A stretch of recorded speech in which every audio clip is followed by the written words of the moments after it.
امریکہ فلسطینیوں کو امداد فراہمی کی راہ میں بھی رکاوٹ بن گیا۔ سلامتی کونسل میں فلسطین کے لیے امداد راہداری کی قرارداد ویٹو کر دی۔ 15 میں سے 12 ارکان نے برازیل کی قرارداد کی حمایت کی۔ امریکہ نے مخالفت میں ووٹ دیا۔ امریکی ایلچی نے کہا قرارداد کے مسودے میں اسرائیل کے دفاع میں تذکرہ ناکافی ہے۔ ترکی نے غزہ کے لیے انسانی ہمدردی کی بنیاد پر پیش قرارداد ویٹو کرنے کی مذمت کر دی۔ طیب اردوان نے کہا امریکہ نے سلامتی کونسل کو غیر مؤثر کر دیا۔ مغربی ممالک آج مشرق وسطی میں بھڑکتی آگ پر تیل ڈال رہے ہیں۔ اردن کے سفیر کا فلسطینیوں کے قتل عام کے لیے اسرائیل کو جواب دہ ٹھہرانے کا مطالبہ۔ امریکہ کی اپنے بگڑے ہوئے بچے کو تھپ کی۔ صدر جو بائیڈن کا دورہ تل ابیب، ایک بار پھر کھل کر اسرائیل کی حمایت کا اعلان۔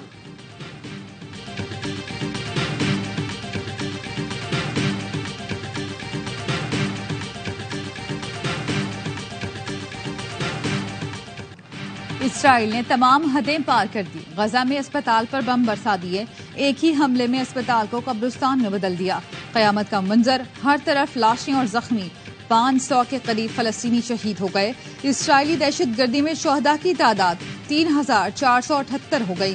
1300 ملبے تلے دبے ہیں، ہزاروں زخمی، لاکھوں بے گھر ہیں۔ اقوام عالم بے بس۔ مغربی ممالک اسرائیل کو دہشت گردی سے روکنے میں ناکام۔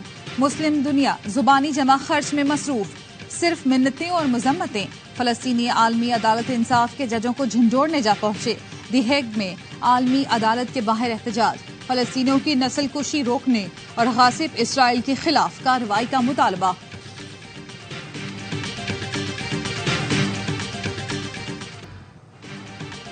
اسرائیل اسپتال پر حملے سے انکاری، لیکن اس کے اپنے بیانات ثبوت بننے لگے۔ اسرائیلی وزیراعظم نے حملے سے پہلے ٹویٹ کیا، یہ جنگ تاریکی اور روشنی کی اولاد کے درمیان ہے۔ بعد میں یہ پوسٹ ڈیلیٹ کر دی گئی۔ حملے کے بعد اسرائیلی وزیراعظم کے ترجمان نے پوسٹ کی کہ اسرائیلی فوج نے غزہ کے اسپتال میں چھپے حماس کے دہشت گردوں کو نشانہ بنایا۔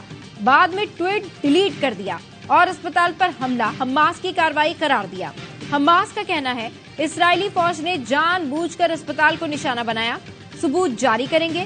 اسپتال پر حملے کے شواہد، میزائل کے ٹکڑے، عینی شاہدین اور ویڈیوز موجود ہیں۔ حماس رہنما اسماعیل ہانیہ نے اسپتال پر اسرائیلی بمباری کا ذمہ دار امریکہ کو ٹھہرا دیا۔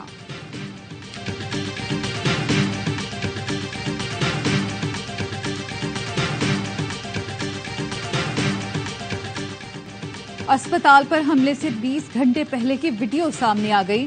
بچے جنگ کی تباہ کاری، والدین اور پیاروں کی جدائی کا غم عارضی طور پر بھول چکے تھے، لیکن ایک اسرائیلی میزائل ان کی جان لے گیا۔ بچوں کے جسموں کی شناخت کرنا بھی مشکل۔ جس لان میں بچے کھیل رہے تھے وہاں ان کے لاشیں بکھرے پڑے تھے۔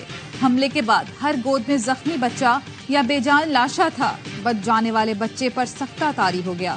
ہمدردی کے بول ملے تو ڈاکٹر کے گلے لگ کر پھوٹ پھوٹ کر رو دیا۔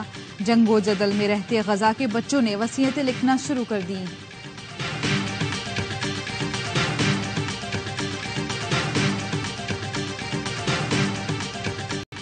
مشرق وسطی کے دورے کا اعلان کرنے والے امریکی صدر کو ہزیمت کا سامنا۔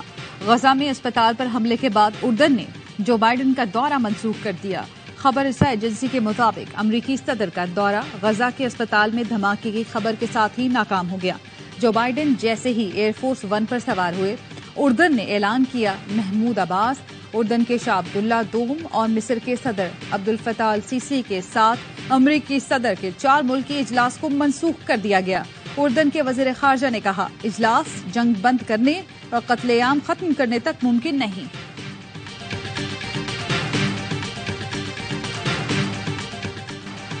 پاکستان کی غزہ میں اسپتال پر اسرائیلی حملے کی شدید مذمت۔ پاکستان کے مستقل مندوب منیر اکرم نے سیکیورٹی کونسل میں خطاب کرتے ہوئے کہا اسرائیل نے فلسطینیوں کی زمین پر قبضہ کر رکھا ہے۔ اسرائیل جرائم ناقابل قبول ہیں۔ OIC کا بھی سخت رد عمل۔ فلسطینیوں کے خلاف وحشیانہ جارحیت کی حمایت کرنے والوں کی بھی مذمت۔ OIC ایگزیکٹو کمیٹی کے ہنگامی اجلاس میں نگراں وزیر خارجہ جلیل عباس جیلانی نے بھی شرکت کی۔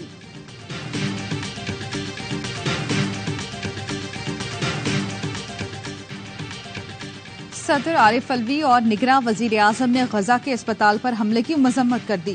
ترجمان دفتر خارجہ کا کہنا ہے اسپتال پر حملہ غیر انسانی اور ناقابل دفاع ہے۔ شہری آبادی سہولیات کو اندھا دھند نشانہ بنانا عالمی قوانین کی سنگین خلاف ورزی اور جنگی جرائم کا حصہ ہے۔ بین الاقوامی برادری غزہ پر اسرائیلی بمباری اور محاصرے کو فوری بند کرانے کے اقدامات کا مطالبہ کرے.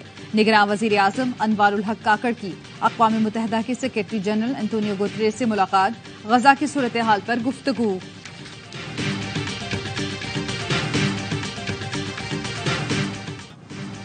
نگراں وزیر اعظم اور وزیر خارجہ فلسطین کے لیے آواز اٹھائیں. وزیر اعظم صرف ہمارے نہیں فلسطین کے بھی نمائندے ہیں.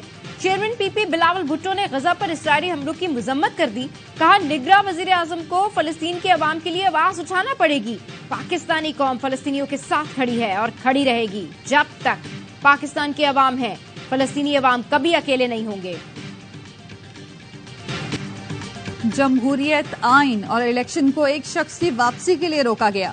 امید ہے ریاستی انتظامات کے بعد استقبال بھی بڑا ہوگا اور الیکشن کی تاریخ بھی آئے گی. بلاول بھٹو نے نام لیے بغیر نواز شریف پر طنز کے تیر چلا دیے. کہا الیکشن میں بار بار تاخیر ووٹ کی عزت نہیں ہے، بے عزتی ہے. الیکشن کے ذریعے ہی نفرت اور تقسیم کو دفن کر کے آگے بڑھ سکتے ہیں. چیئرمین پی پی کا کراچی میں ثانیہ کارساز کی برسی کے جلسے سے خطاب. بولے ملک کو لندن سے نہیں چلایا جا سکتا، یہاں بیٹھ کر اپنا حصہ ڈالنا پڑے گا. پرانی سیاست ملک کی ترقی اور معیشت میں رکاوٹ بن رہی ہے. ماضی میں قصور جس کا بھی ہو آج مسائل کا حل نکالنا پڑے گا. جمہوریت اور مفاہمت کی سیاست سے استحکام پیدا ہوگا.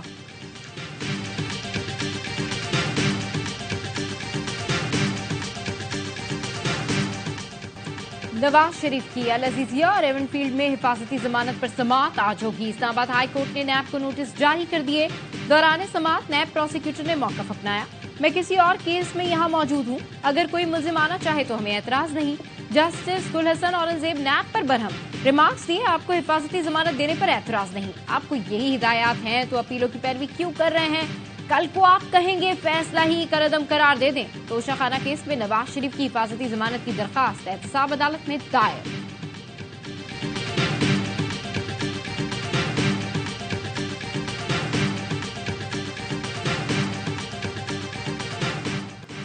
خصوصی عدالت کا چیئرمین پی ٹی آئی کی بیٹوں سے فون پر بات کرانے کا حکم. جج ابوالحسنات ذوالقرنین نے فیصلے میں لکھا جیل سپرنٹینڈنٹ کے مطابق آفیشل سیکرٹ ایکٹ میں ملزم کو بیرون ملک گفتگو کی اجازت نہیں، لیکن چیئرمین پی ٹی آئی کی فیملی کے تحفظات اور ملزم کے حقوق کو نظر انداز نہیں کیا جا سکتا. Jail superintendent chairman P T I کی بیٹوں سے بات کرائیں. دوران سماعت علیمہ خان کا چیئرمین پی ٹی آئی کو ورزش کے لیے سائیکل فراہم کرنے پر اصرار. جج نے کہا سائیکل تو کیا، موٹر سائیکل بھی دیں گے، سوئمنگ پول کے علاوہ سب کچھ مہیا کر دیں گے. جیل جا کر چہل قدمی کے لیے دیوار توڑوا دی. کون جج ایسا کرتا ہے؟ میں نے فیملی کو مد نظر رکھ کر فیور دی ہے، ٹینشن نہ لیں. چیئرمین پی ٹی آئی نے گھر کا کھانا فراہم کرنے کا بھی کہا، مگر کچھ ہوا تو ذمہ داری کون لے گا؟ جیل سے کھانا فراہم کیا جا رہا ہے تو وہ جیل حکام کی ذمہ داری ہے.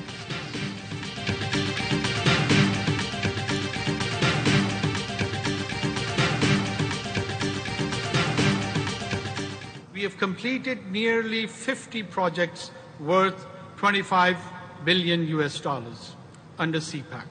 CPAC energy projects have injected more than 8,000 megawatt of new electricity into our national grid. CPEC کے ذریعے پاکستان میں 8,000 میگا واٹ بجلی پیدا ہو رہی ہے. نگراں وزیر اعظم کا تیسرے بیلٹ اینڈ روڈ فورم سے خطاب. کہا 10,000 میگا واٹ کے منصوبے زیر تکمیل ہیں. نگراں وزیر اعظم انوار الحق کاکڑ کی چین کے وزیر اعظم لی کیچیانگ سے ملاقات. دونوں رہنماؤں کا اعلیٰ سطح رابطوں کو مزید مستحکم بنانے پر اتفاق. پاکستان اور چینی کمپنی میں پیٹرولیم صنعت میں $1.5 ارب سرمایہ کاری کی مفاہمتی یادداشت پر دستخط ہو گئے. بیجنگ میں تقریب میں نگراں وزیر اعظم انوار الحق کاکڑ نے بھی شرکت کی. ریفائنری سے حاصل پیٹرول اور ہائی اسپیڈ ڈیزل صرف مہنگے درآمدی ایندھن کا متبادل ہوگا.